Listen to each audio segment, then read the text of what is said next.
ಶ್ರೀಕಂಠಃ सरसिजनयनोऽसौ श्रीपतिर्मानदूनः व्यासाय भवनाशाय श्रीशाय गुणराशये हृद्याय शुद्धविद्याय मध्वाय च नमो नमः।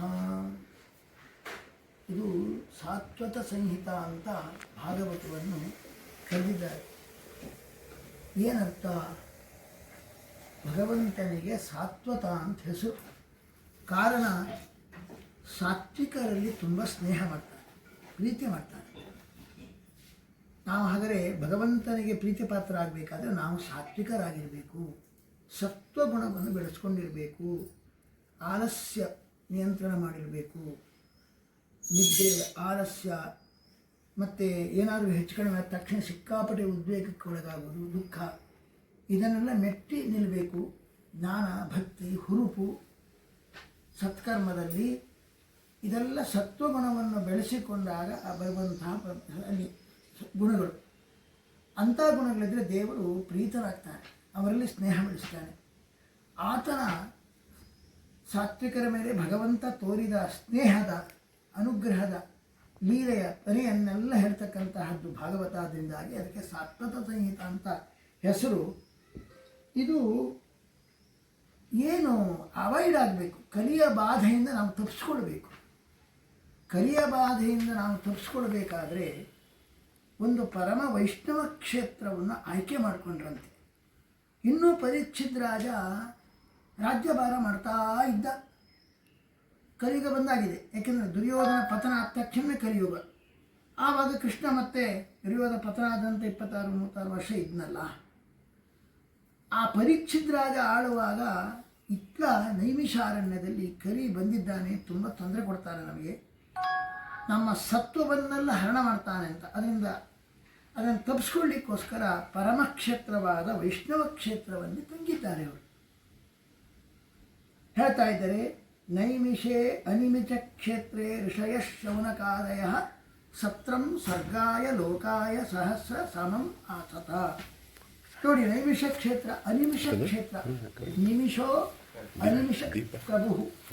ಭಗವಂತನ ಒಂದು ಕ್ಷಣವೂ ಕೂಡ ಸುಮ್ಮನೆ ಕೂತ್ಕೊಳ್ಳಲ್ಲ, ಸರ್ವದಾ ವ್ಯಾಪಾರವನ್ನು ಮಾಡ್ತಾ ಇರ್ತಾನೆ ಪರಮಾತ್ಮ. ಅನಿಮಿಷ ಅಂದರೆ ಕಣ್ಣು ಮುಚ್ಚುವುದಿಲ್ಲ.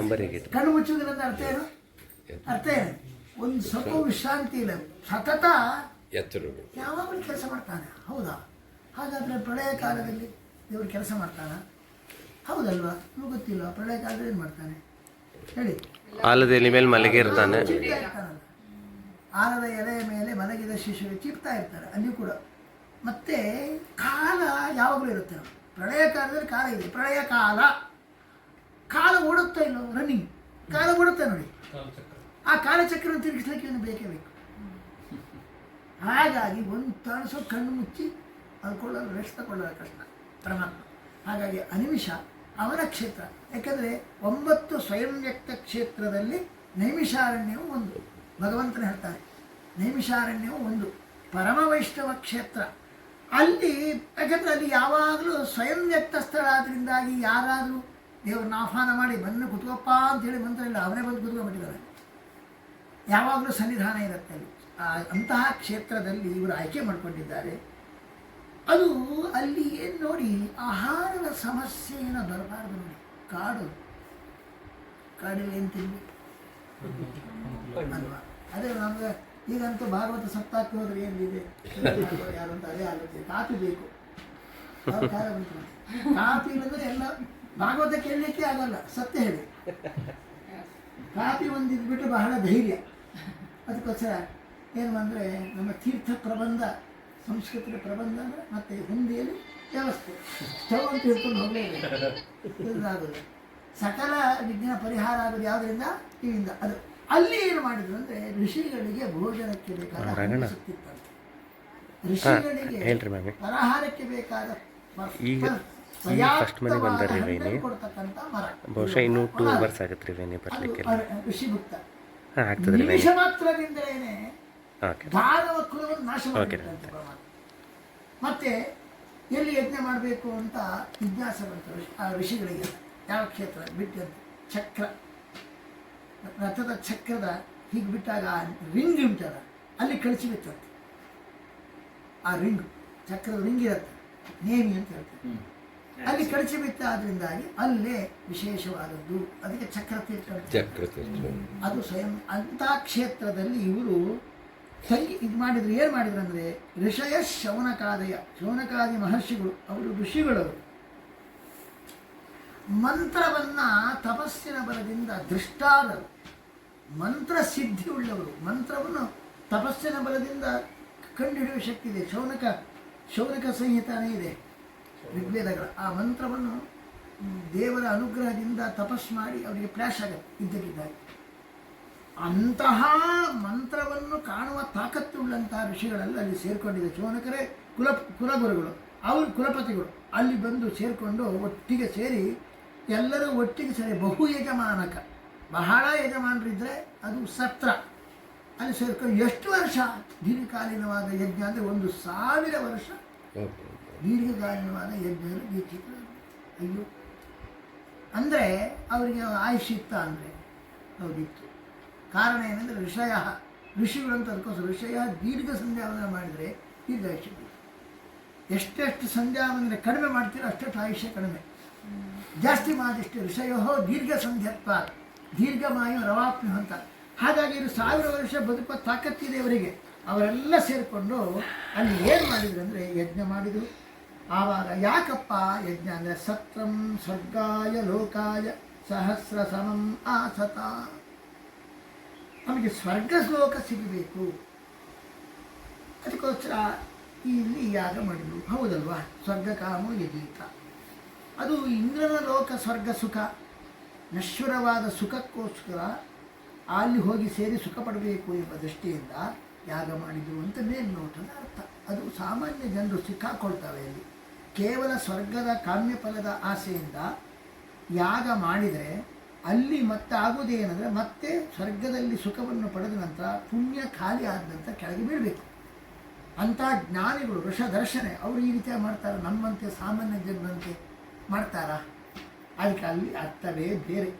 ಸ್ವರ್ಗಾಯ ಲೋಕಾಯ ನೋಡಿ ಎಷ್ಟು ಒಳ್ಳೆಯ ಅರ್ಥ ಅಂದರೆ, ಒಂದು ಮೇಲ್ನೋಟದ ಅರ್ಥ ಸ್ವರ್ಗ ಅಂದರೆ ದುಃಖದ ಮಿಶ್ರಣ ಇಲ್ಲದ, ದುಃಖದ ಬೆರಕೆ ಇರಬಾರ್ದು, ಅಭಿಲಾಷೋಪನೀತ, ಇಚ್ಛೆ ಮಾಡಿದ ತಕ್ಷಣ ಬರಬೇಕು, ಅದು ಸ್ವರ್ಗ. ಅದು ಅಲ್ಲಿ ಸಿಗತ್ತೆ, ಆದರೆ ಹೆದರಿಕೆ ಇರುತ್ತೆ ಅಲ್ಲಿ ಅಂತ. ಯಾವಾಗ ನಮ್ಮ ಖಾಲಿ ಆಗತ್ತಪ್ಪ, ಯಾವಾಗ ಕೆಳಗೆ ಬೀಳುತ್ತೆ ಅಂದರೆ ಪತನದ ಭಯ ಇರುತ್ತೆ. ನಮ್ಗಿಂತ ಜಾಸ್ತಿ ಸುಖ ಇದ್ದವ್ರು ನೋಡಿದ್ರೆ ಹೊಟ್ಟೆಗೆ ಹೆಚ್ಚಿರುತ್ತೆ, ಆಗೋದಿಲ್ಲ. ಅಯ್ಯೋ ಹೊಟ್ಟೆ ಉರಿತದೆ ನನಗೆ, ಆಯಿತಾ? ಮತ್ತು ಯಾವಾಗ ಪುಣ್ಯ ಖಾಲಿ ಆಗುತ್ತೋ ಗೊತ್ತಿಲ್ಲ, ದೊಪ್ಪರೆ ಕೆಳಗೆ ಬೀಳಬೇಕು. ಪುಣ್ಯ ಖಾಲಿ ಆದ ತಕ್ಷಣ ಕೆಳಗೆ ಬೀಳಬೇಕು. ಪತನದ ಭಯ ಇದೆ, ಹೊಟ್ಟೆಗೆ ಇಚ್ಚಿದೆ, ಇದೆಲ್ಲ ಅಂಥದ್ದು ಸರಿಯಾದ ಸುಖ ಅಲ್ಲ. ಅದಕ್ಕೋಸ್ಕರ ಇದೆ ಆ ಸುಖಕ್ಕೋಸ್ಕರ ಅಂತ ಹೇಳಬಾರದು ನಾವು. ಹಾಗೆಯೇ ಸ್ವರ್ಗಾಯ ಲೋಕಾಯ ಅಂದರೆ ಬಹಳ ಒಳ್ಳೆಯ ಅರ್ಥ. ಏನು ಅಂದರೆ ಸ್ವರ್ ಅಂದರೆ ಸ್ವತಂತ್ರನಾದ, ರ ಅಲ್ಲೇ ಆನಂದ ರೂಪನಾದ ಭಗವಂತ. ಅವನನ್ನು ಅವನಿಗೆ ಗೋಚರವಾದ, ಅವನ ವಿಷಯಿಕವಾದ, ಅವನ ಬಗೆಗಿನ ಅಂತ. ಸ್ವರ್ ಅಂದರೆ ಭಗವಂತ, ಸ್ವತಂತ್ರನಾದ ಭಗವಂತ. ಅವನ ಗಮನ, ಅವನನ್ನು ವಿಷಯೀಕರಿಸುವ. ಲೋಕ ಅಂದರೆ ಆಭಾಸ, ಜ್ಞಾನಮಾಲೋಕೋ ಲೋಕೋ ಭಾಸಶ್ಚ ಕಥ್ಯತೆ ಅಂತೇಳಿ. ಹಾಗೆ ಲೋಕ ಶಬ್ದಕ್ಕೆ ಅರ್ಥ ಏನು ಗೊತ್ತು ಅಂತ, ಜ್ಞಾನ, ಬೆಳಕು. ಭಗವದ್ವಿಷಯಕವಾದ ಜ್ಞಾನ ಬಂದರೆ ಕರ್ಮ ಮಾಡಿದರೆ, ಕಾಮ್ಯ ಕರ್ಮ ಮಾಡಿದರೆ ಅಲ್ಲಿ ಸುಖಕ್ಕೆ ಹೋಗಿ ವಾಪಸ್ ಕೆಳಗೆ ಬಿಡಬೇಕು.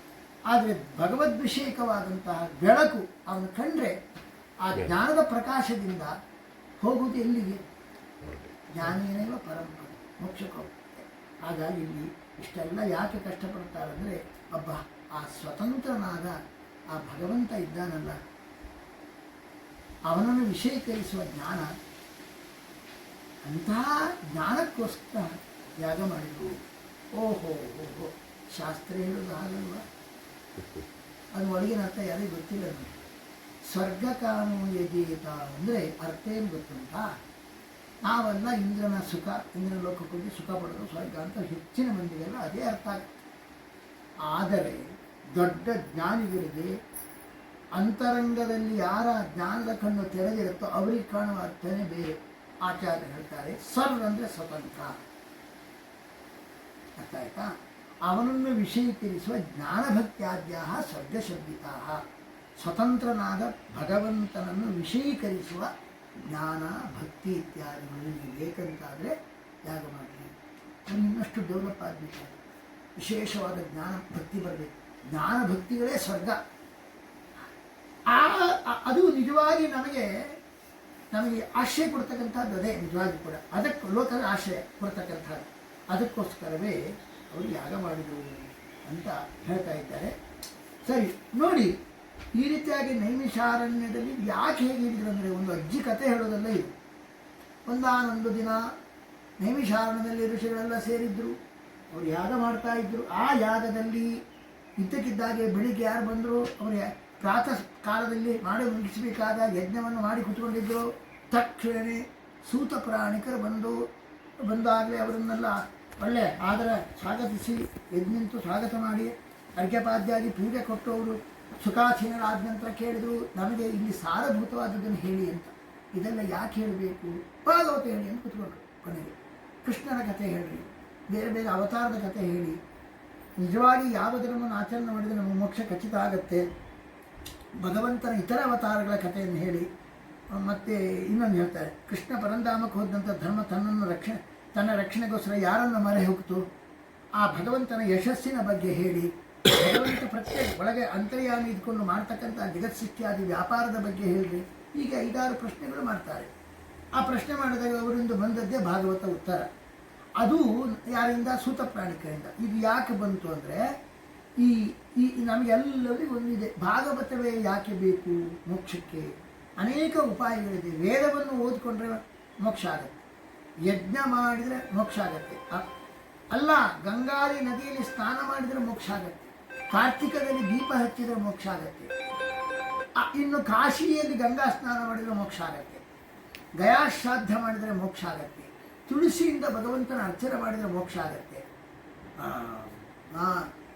ಹಾಗಾದರೆ ಮೋಕ್ಷಕ್ಕೆ ದಾರಿ ತುಂಬ ಇದೆ ಅಲ್ವಾ? ಹಾಗಿರಬೇಕಾದ್ರೆ ಭಾಗವತವನ್ನೇ ಯಾಕೆ ಕೇಳಬೇಕು ಅಂತ ಪ್ರಶ್ನೆ ಎಲ್ಲರಿಗೂ ಬರುತ್ತೆ. ರೂಟ್ ಅನೇಕ ಇದೆ. ಈಗ ಕುತ್ಕೊಂಡು ಭಾಗವತ ಕೇಳಬೇಕಂತ ಏನು, ಎಷ್ಟು ದಾರಿ ಇದೆ. ಯಾಗ ಮಾಡ್ಬೋದು, ವೇದ ಓದ್ಬೋದು, ಅದರಿಂದ ಮಾರ್ಗ, ಗಂಗಾ ಸ್ನಾನ ಮಾಡ್ಬೋದು, ಕಾರ್ತಿಕ ದೀಪ ಹಚ್ಬೋದು. ಅಯ್ಯೋ ದೇವರಿಗೆ ಬಹಳ ಇರುವಾಗ ಮಾರ್ಗ. ಯಾಕೆ ಭಾಗವತವನ್ನೇ ಕೇಳಬೇಕು ಎಂಬುದರಿಗೆ ಉತ್ತರ ಇದು. ನೋಡಿ, ಋಷಿಗಳು ವೇದ ಓದ್ತಾ ಇರಲಿಲ್ಲ, ಅವರು ಋಷಿಗಳವರು ಒಳ್ಳೆ ವೇದದ ಬಗ್ಗೆ ಜ್ಞಾನ ಇದ್ದವರಿಗೆ. ಅವರು ಅಲ್ಲಿ ಗೋಮತಿ ನದಿ ಇದೆ, ನಿತ್ಯದಲ್ಲಿ ಸ್ನಾನ ಮಾಡ್ತಾರೆ ಆ ಋಷಿಗಳು. ನಿತ್ಯದಲ್ಲಿ ಯಾಗವೂ ಮಾಡ್ತಾ ಇದ್ದಾರೆ. ಯಾಗ ಮಾಡ್ತಾ ಇದ್ದಾರೆ ವೇದ ಋಷಿಗಳವರು, ವೇದ ಮಂತ್ರ ದೃಷ್ಟಾರರಾಗಿದ್ದಾರೆ. ಗೋಮತಿ ನದಿ ತೀರ ಅಲ್ಲಿ ನಿತ್ಯದಲ್ಲಿ ಸ್ನಾನ ಮಾಡ್ತಾರೆ. ಸ್ವಯಂ ವ್ಯಕ್ತವಾದ ವೈಷ್ಣವ ಕ್ಷೇತ್ರ ಇದ್ದಾರೆ, ಯಾಗ ಮಾಡ್ತಾರೆ, ವೈಷ್ಣವ ಕ್ಷೇತ್ರ ವಾಸ ಮಾಡ್ತಾರೆ, ಗೋಮತಿ ನದಿಯಲ್ಲಿ ಸ್ನಾನ ಮಾಡ್ತಾರೆ, ಎಲ್ಲ ಮಾಡ್ತಾ ಇದ್ದಾರೆ. ಋಷಿಗಳು ಬೇರೆ ವೇದ ಓದ್ಕೊಂಡಿದ್ದಾರೆ. ಇಷ್ಟೆಲ್ಲ ಮಾಡಿದರೂ ಕೂಡ ಅವರು ಮತ್ತೆ ಭಾಗವತ ಬೇಕಂತ ಕೇಳಿದ್ದಾರೆ. ಅದರ ಅರ್ಥ ಏನು? ಇದೆಲ್ಲ ಮಾಡಿದರೂ ಕೂಡ ಅಲಾಭ ಪುರುಷಾರ್ಥಸ್ಯ ಪ್ರೋಕ್ತಂ ಅರ್ಥಂ ಪ್ರತೇಪಿತು ಅಂತ ಹೇಳಲಿಕ್ಕೋಸ್ಕರ. ಯಾಕೆ ಇದು ಕಥೆ ಹೇಳಿದಂದರೆ, ಇಷ್ಟೆಲ್ಲ ಮಾಡ್ತಾ ಇದ್ರು ಕೂಡ ಸೂತ ಪುರಾಣಿಕರೇ ನಮಗೆ ಸಾರವನ್ನು ಹೇಳ್ರಿ, ಕೃಷ್ಣ ಕಥೆ ಹೇಳ್ರಿ, ಭಾಗವತ ಹೇಳ್ರಿ ಅಂತ ಅವರು ಪಟ್ಟು ಹಿಡಿದು ಕೂತ್ಕೊಂಡ್ರಂದರೆ ವರ್ಕೌಟ್ ಆಗೋದಿಲ್ಲ. ಇಷ್ಟರಿಂದ ಕೇವಲ ವೇದ ಓದ್ಕೊಂಡ್ರೆ ಸಾಲದು, ಕೇವಲ ಯಾಗ ಮಾಡಿದ್ರೆ ಸಾಕು, ತೀರ್ಥಕ್ಷೇತ್ರ ವಾಸ ಮಾಡಿದ್ರೆ ಸಾಲದು, ಕಾರ್ತಿಕದ ಸ್ನಾನ ಮಾಡಿದ್ರೆ ಸಾಲದು, ಅದು ವರ್ಕೌಟ್ ಆಗೋಲ್ಲ. ಅಷ್ಟರಿಂದ ಆಗೋದಿಲ್ಲ. ಮತ್ತೆ ಕಂಚತೋಗತ್ವ ಭಾಗವತವನ್ನು ಕೇಳಲೇಬೇಕು. ಇದಕ್ಕೋಸ್ಕರವಾಗಿ ಇಷ್ಟೆಲ್ಲ ಮಾಡೋರಿಗೆ ಇದು ಮಾಡ್ತಾ ಇದ್ದಾರೆ ಅಂದರೆ, ಅಂಥ ಸುಕ್ಷೇತ್ರವನ್ನು ಆಯ್ಕೆ ಮಾಡಿಕೊಂಡು ಹೇಳ್ತಾರೆ, ಕಲಿಮಾಗತಂ ಆಜ್ಞಾಯ ಕ್ಷೇತ್ರೇನ ವೈಷ್ಣವೇ ವಯಂ ಆಗತ ಕಲಿಮಾಗತಂ ಆಜ್ಞಾಯ ಕ್ಷೇತ್ರೇಸ್ಮಿನ್ ವೈಷ್ಣವಯಂ ಆಸೀನ ದೀರ್ಘಸತ್ವೇನ ಕಥಾಯಾಂ ಸಕ್ಷಣಾಹರೆ. ನಮಗೆ ಒಳ್ಳೆ ಪುರುಸತ್ತಿದೆ. ಯಾಕೆ ನಾವು ದೀರ್ಘ ಯಜ್ಞದಲ್ಲಿ ದೀಕ್ಷಿತಾಗಿ ಎಲ್ಲಿ ಓಡಾಡುವ ಹಾಗಿಲ್ಲ. ನಮಗೆ ಕಥೆ ಹೇಳಲಿಕ್ಕೆ ಬಹಳ ಅವಕಾಶ ಇದೆ. ನೀವು ಹೇಳ್ರಿ, ಅವಕಾಶ ಇದೆ ನಮಗೆ, ಖಂಡಿತವಾಗಿಯೂ ಕೂಡ ಹೇಳ್ರಿ. ಓನ ತೃಪ್ಯ ನಮಗೆ ಉತ್ತಮ ಶ್ಲೋಕ ಚರಿತ್ರೆ ಎಷ್ಟೋ ಕೇಳ್ತಾ ಬಂದಿದ್ದೇವೆ ನಾವು. ಆದರೆ ನವಿತೃಪ್ಯಾನ ಆ ಭಗವಂತನ ಚರಿತ್ರೆ ಕೇಳಿ ಸಾಕು ಅಂತ ಅನಿಸೋದೇ ಇಲ್ಲ ನಮಗೆ. ಮತ್ತೆ ಮತ್ತೆ ಹೇಳ್ಬೇಕಂತಿದೆ, ನಿತ್ಯ ನೂತನವಾಗ್ತಾ ಇದೆ ನಮಗೆ. ನೀವು ಹೇಳ್ರಿ, ಉದ್ಧಾರ ಮಾಡಿರಿ ಅಂತ ಪಟ್ಟು ಹಿಡಿದು ಕೂತ್ಕೊಂಡ್ರು. ಅಂದರೆ ಅವರು ಕರ್ಮ ಮಾಡಿದ್ದು ಯಾವಾಗಲೂ ಒಬ್ಬ ಮಾಡಿದ ಕರ್ಮ ಅಥವಾ ಒಬ್ಬ ಪುರೋಹಿತ ಮಾಡಿಸ್ತಾನೆ ಕರ್ಮವನ್ನು, ಇನ್ನೊಬ್ಬರು ಮಾಡ್ತಾರೆ. ಮಾಡಿದಾಗ ಊಟ ಮಾಡಿದ ನಂತರ ಊಟಕ್ಕಿಂತ ಮೊದಲು ಭಾಗವತ ಹೇಳ್ರಿ ಅಂತ ಪಟ್ಟು ಹಿಡಿಬೇಕು. ಇವತ್ತು ಪುರೋಹಿತರಾಗಲಿ ನೀವು ಮನೆಯಲ್ಲಿ ಏನಾದರೂ ಒಂದು ಹೋಮ ಹವನ ಮಾಡಿದರೆ ನಿಮಗೇನಾಗಿರುತ್ತೆ? ಸತ್ಯ ಹೇಳಿ, ಸತ್ಯ ಹೇಳಿ, ಏನಾಗಿರುತ್ತೆ ಹೇಳಿ. ಹಾಗೆ ಬಂದು ಕುತ್ಕೊಂಡಿರ್ತಾರೆ, ಊಟ ಲೇಟ್ ಆಗಿರುತ್ತೆ. ಊಟ ಮಾಡಿದಾಗ ಸ್ಟ್ರೈನ್ ಆದ ಮತ್ತೊಂದಿರ್ತಾರೆ, ಅಯ್ಯೋಯ್ಯೋ ಅದಲ್ಲ, ಅದು ನೀವು ಸರಿಯಾಗಿ ಮುಟ್ಟಿಲ್ಲ ದೇವರಿಗೆ. ಹುರುಪ ಬರಬೇಕು. ಪಟ್ಟಾಗಿ ಕಥೆಗಳು ನೋಡಿ, ಇವರು ಬೆಳಿಗ್ಗೆ ಮಾಡಿ ಕುತ್ಕೊಂಡು ಫಲಾರ ಮಾಡಿಲ್ಲ ಅವರು ಬೆಳಿಗ್ಗೆ ಮಾಡಿ ಕುತ್ಕೊಂಡಿದ್ದಾರೆ. ಹೋಮದಲ್ಲಿ ಮುಂದೆ ಕುತ್ಕೊಳ್ಬೇಕು, ಬೆಂಕಿ ಬೇರೆ ಹೋಮ ಇಷ್ಟ ಆದರೂ ಕೂಡ ಅವ್ರು ಬಂದು ಕುತ್ಕೊಂಡು ಏನಪ್ಪ ಬಂದ ತಲೆ ಹರಟೆ ಅಂತ ಹೇಳಿಲ್ಲ, ಸಂತೋಷದ ಸ್ವಾಗತ ಮಾಡಿ ಹೇಳ್ರಿ ಇನ್ನು ಮಧ್ಯಾಹ್ನ ಮತ್ತು ಹೋಮ ಇದೆ, ರಾತ್ರಿ ಇದೆ ಅಂದರೆ ಅರ್ಥ ಮಾಡ್ಕೊಳ್ಳಿ. ನಾವು ಮಾಡಿದ ಕರ್ಮ ಏನು ಮಾಡಬೇಕು, ಸುಸ್ತಾಗಿ ನಮ್ಮನ್ನು ಮಲಗಿಸಬಾರ್ದು, ಹುರುಪಿನಿಂದ ಎದ್ದು ಭಾಗವತ ಕಥೆ ಕೇಳಿಸ್ಬೇಕು. ಆ ರೀತಿಯಾಗಿ ಅವರು ಯಜ್ಞ ಮಾಡಿದ್ದಾರೆ. ಯಾಕೆ ಯಜ್ಞದಕ್ಕೆ ಫಲ ಏನು? ಭಗವತ್ ಕಥಾ ಶ್ರವಣದಲ್ಲಿ ಆಸಕ್ತಿ ಬರೋದೇ ಪ್ರಯೋಜನ. ಅದು ಇಲ್ಲ ಅಂದರೆ ಸರಿಯಾಗಿ ಇಲ್ಲ ಅಂತ ಹೇಳ್ತಾರೆ. ನಿಮ್ಮ ಕರ್ಮ ಪರ್ಫೆಕ್ಟಾಗಿ ತರ್ಕೊಳ್ಳಿಲ್ಲ. ನಾವು ಮಾಡಿದ ಕರ್ಮವನ್ನು ಹೇಳ್ತಾರೆ ಕೇಳಿ, ದೇವರು ಜಲರೂಪದಲ್ಲಿ ತಗೊಂಡು ನಮ್ಮಲ್ಲಿರುವಂತಹ ಭಾಗವತ ಕೇಳಲಿಕ್ಕೆ ಪ್ರತಿಬಂಧಕವಾದ ಪಾಪ, ಆಸೆ, ದುರಾಸೆಗಳು ಇದನ್ನೆಲ್ಲ ತೊಳಿಬೇಕು ಪರಮಾತ್ಮ. ನಾವು ಮಾಡಿದ ಯಜ್ಞ ಅವನಿಗೆ ನೀರಿನ ರೂಪದಲ್ಲಿ ನಮ್ಮನ್ನು ತೊಳಿಲಿಕ್ಕೆ ಬೇಕು. ಅದರಿಂದಾಗಿ ನಿದ್ರೆ ಬರೋದು ಇದೆಲ್ಲ ಆಗಿಬಿಟ್ಟು ಸುಸ್ತಾದರೆ 2 ದಿವಸ ಅಲ್ಲ 7 ದಿವಸ ಸುಸ್ತು, ಅನ್ನ ನೀರಿಲ್ಲ ಕುತ್ಕೊಂಡಿದ್ದಾಗ ನನಗೆ ಸುಸ್ತೇ ಆಗ್ತಾ ಇಲ್ಲ ಅಂತ ಹೇಳ್ತಾರೆ. ಸುಸ್ತಾದರೆ ಹೋಯ್ತು, ಪರಿಣಾಮ ಆಗಿಲ್ಲ ಅಂತ ಹೇಳ್ತಾರೆ. ಹಾಗೆ ನಾವು ಮಾಡಿದ ಕರ್ಮ ಯಾಕೆ ಮಾಡಬೇಕು ಅಂದರೆ ಶ್ರದ್ಧೆಯಿಂದ ಭಾಗವತ ಹೇಳಿ ಎಂಥ ಕಷ್ಟ ಕಾಲದಲ್ಲಿ ಕೂಡ ನನಗೆ ಅಲ್ಲಿ ದಣಿವು ಆಗಬಾರ್ದು, ಸುಸ್ತಾಗಬಾರ್ದು, ಆಲಸ್ಯ ಬರಬಾರ್ದು, ನಿದ್ರೆ ಬರಬಾರ್ದು, ಇಂಟ್ರೆಸ್ಟಿನಿಂದ ಭಗವತ ಕಥೆ ಕೇಳಲಿಕ್ಕೆ ಮಾಡಿದರೆ ನೀವು ಮಾಡಿದ ಕರ್ಮ ಕೃಷ್ಣನಿಗೆ ಮುಟ್ಟಿದೆ. ಇದನ್ನೆಲ್ಲ ಹೇಳಲಿಕ್ಕೋಸ್ಕರ ಏನು ಬಂದರು, ಏನ್ರಿ ಇವತ್ತು ನಮ್ಮ ಮನೆಯಲ್ಲೆಲ್ಲ ಆಗಿಬಿಟ್ರಿ, ಇನ್ನು ಸಂಧ್ಯಾ ವಂದನೆ ಏನು ಮಾಡಿದ್ರಿ? ನಮ್ಮ ಮನೇಲೆಲ್ಲ ಆಗಿಬಿಟ್ರಿ, ಇನ್ನು ಸಂಧ್ಯಾ ವಂದನೆಗಿಂತ ಎಲ್ಲ ದೊಡ್ಡ ಕೆಲಸ. ತಿರುಪತಿ ತಿಮ್ಮಪ್ಪನ ದರ್ಶನ ಮಾಡಿದ ನಂತರ ಮುಗೀತಲ್ರಿ, ಇನ್ನೇನು ಮಾಡೋದು ಬೇಡ, ಸಂಧ್ಯಾ ವಂದನೆಗಿಂತ ನಾನು ಏನು ಮಾಡೋದು ಬೇಡ ಅಂತೆಲ್ಲ ಅಂದ್ಕೊಂಡು ಬಿಡ್ತಾರೆ. ಎಲ್ಲ ಹೇಳಿದ್ದು ನಾನು ಅದಲ್ಲ, ಊಟ ಮಾಡೋದು ಬೇಡ ಬೇಕಾದರೆ ಈಗ ತೃಪ್ತಿ ಆಗಿರುತ್ತೆ. ಅದು ಸಂಧ್ಯಾ ವಂದನೆ ಬೇಡ ಅಂತ ಕೂತ್ಕೊಂಡು ಉಪಯೋಗ. ಶ್ರೀನಿವಾಸ ದೇವರ ದರ್ಶನ ಮಾಡಿದರೆ ವ್ಯರ್ಥ ಆಯಿತು ಅಂತ ಅರ್ಥ. ಶ್ರೀಕೃಷ್ಣ.